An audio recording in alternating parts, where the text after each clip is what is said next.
I just watched Hellhole, and that ending, man. We need to talk about this movie. What is up, Netflix fans? Welcome back. You guys know we like to talk about the obscure movies on this channel. There's a brand new Polish horror film called Hellhole, and no, it's not about Twitter.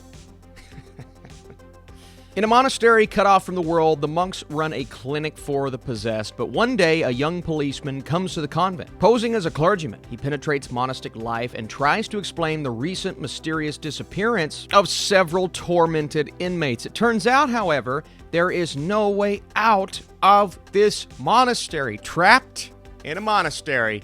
What a horror film. This movie is rated TV mature for numerous reasons, including language, violence, nudity, gore, smoking, and the entirety of the final 10 minutes of the movie.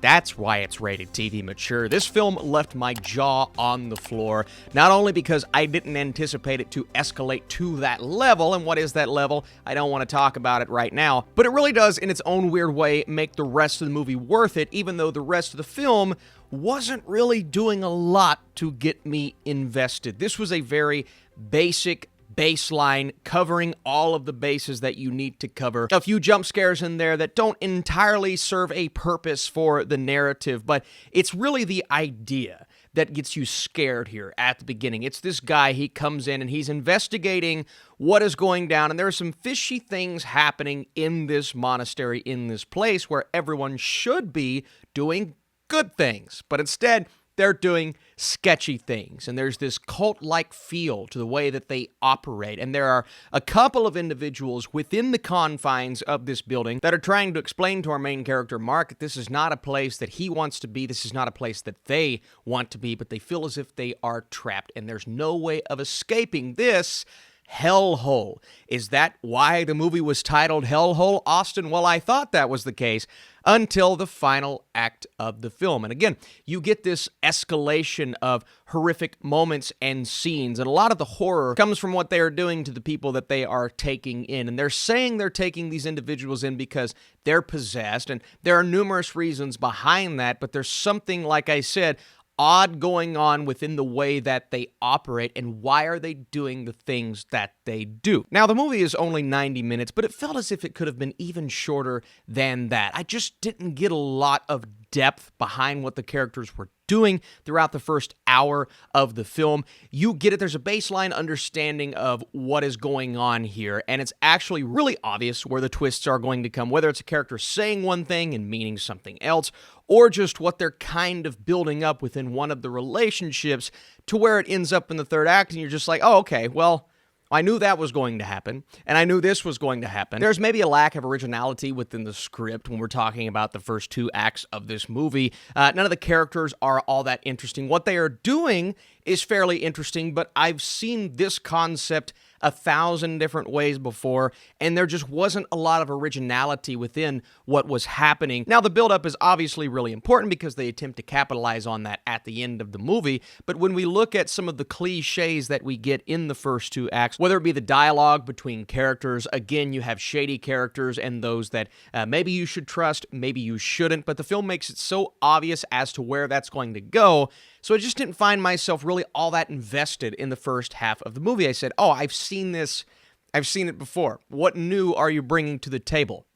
But then we get into the final act of the film that some people, I am sure of this, are going to watch and say that was ridiculous, outlandish. It didn't really make a lot of sense as to where it goes, and why did I waste my time watching this movie to get to that point?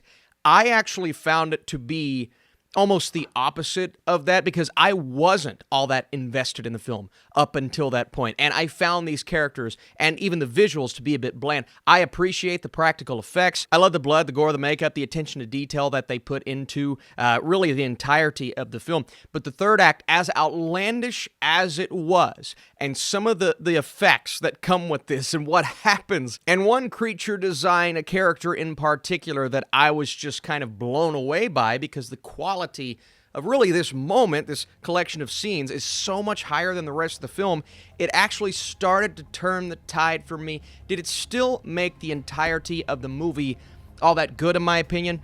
Not necessarily, just because of the script and the fact that it's so full of cliches, but there's a lot to appreciate about the ending of this movie, and while I thought the movie is called Hellhole for a particular reason, you get to the end, you're like, oh, well, that's why it's called Hellhole. And I like the risk. I like the fact that they did that. It was grand. It was crazy. I'm still not entirely sure how much sense it all makes because of what goes down, but looking back at it, the final 20 minutes was a really entertaining time. It had me on the edge of my seat. It accomplished what the entirety of the movie should have. It's a darker film from a visual perspective. If you're watching this on an older television, I'm not entirely sure if you're going to see a lot of what's happening in certain scenes, but the attention to detail and the atmosphere that they capture, it does feel claustrophobic, and you get the feeling that the main character is getting, so there's some stuff to appreciate there. Before I score this film, I want to know, which part of the movie did you like best? Did you enjoy it as a whole? If you like this review and you want to drop a like down below, that would help this channel